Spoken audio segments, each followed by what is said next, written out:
Hey everyone, welcome to my channel. Today we are diving deep into the captivating world of Storm of the Century, the miniseries that had us on the edge of our seats.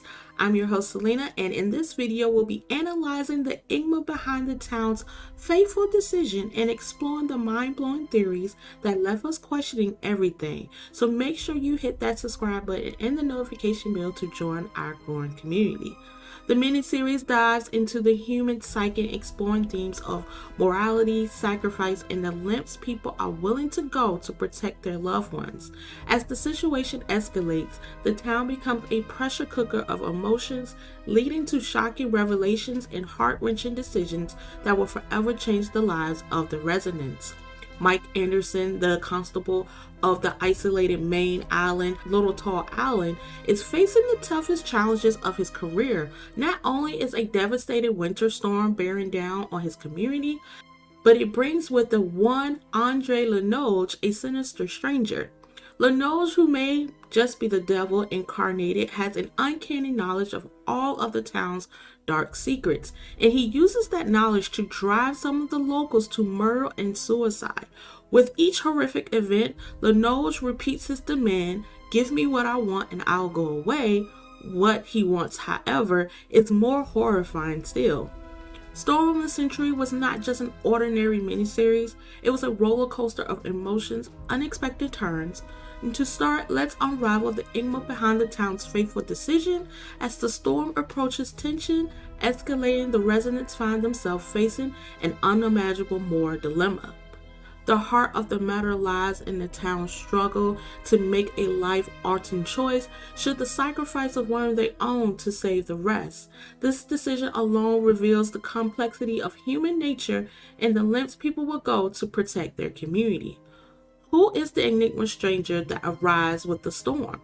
Some theories suggest that he's a supernatural force, a representation of the town's dark past, or even an embodiment of the collective guilt.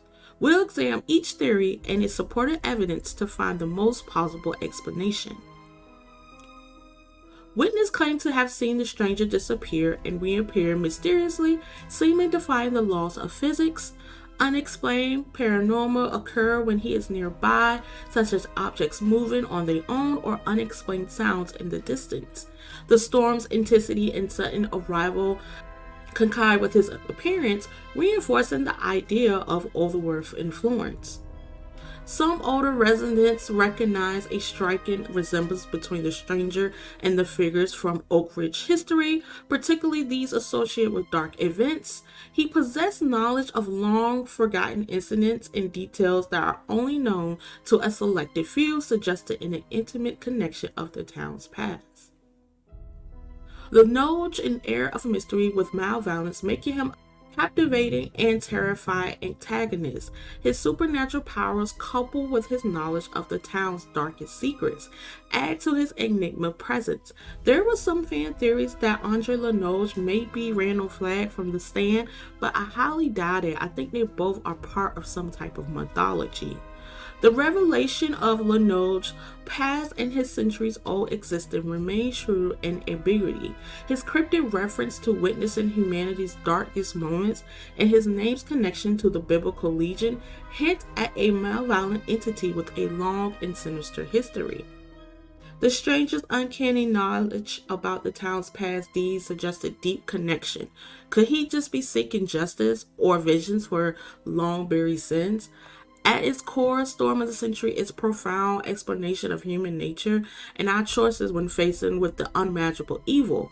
The miniseries examines how fear, guilt, and depression can lead individuals to abandon their moral compass.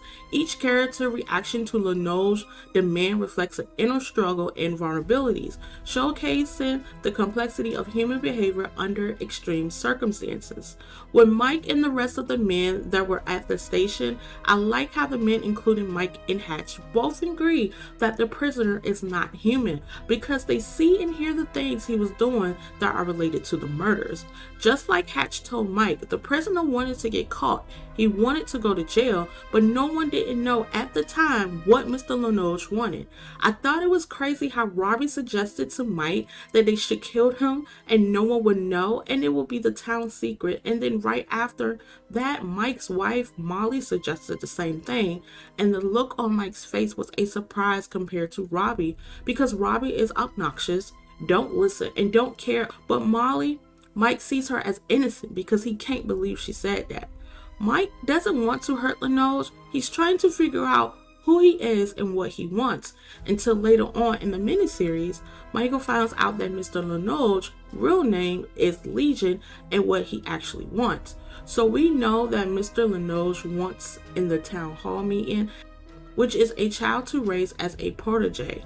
All the town members, including Molly, suggested giving Mr. Lenoge what he wants. Michael pleads his case and said that they all can come together and say no, and just maybe he would leave them alone.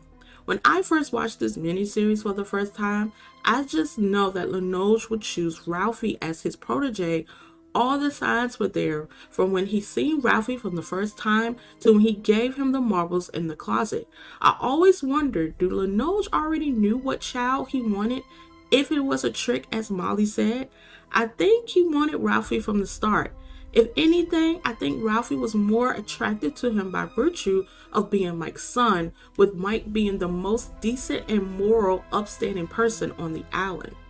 Meaning, taking Ralphie knowing that his father was the only parent who didn't agree for his son to be part of it meant an added level of grief for Mike. He tried to exclude Ralphie from the deal and Molly wouldn't let him. What if Mr. Lenoge chooses Pippa? Would Michael and Molly's relationship be better or worse? Now, mind you, Molly didn't have Michael's back and she was on the townspeople's side, which was kind of messed up. I think that the relationship would have been worse and both would have shared custody, and he may still have left the town due to the horrible memories and decisions. But I don't think that they would have been together. Why did Mr. Lenoge came to Little Tall Island? Lenoge's presence in the town was not just about the storm, but about the town's sins and secrets. All Lenoge did was put everything to light and made the characters realize that they are not innocent. So let's talk about the ending when Michael sees his son Ralphie and is now a teenager and he's walking with Lenoge, and seems that Michael's emotions are very heavy because he sees his own son and then he goes after them and then all of a sudden they disappear. I don't think that Michael will ever get over that his son is gone. Though he moved and got a new job, he's still going to remember the bad memories of Little Tall Island. Thank you so much for watching my channel. Make sure you like and subscribe, and until then, see you later.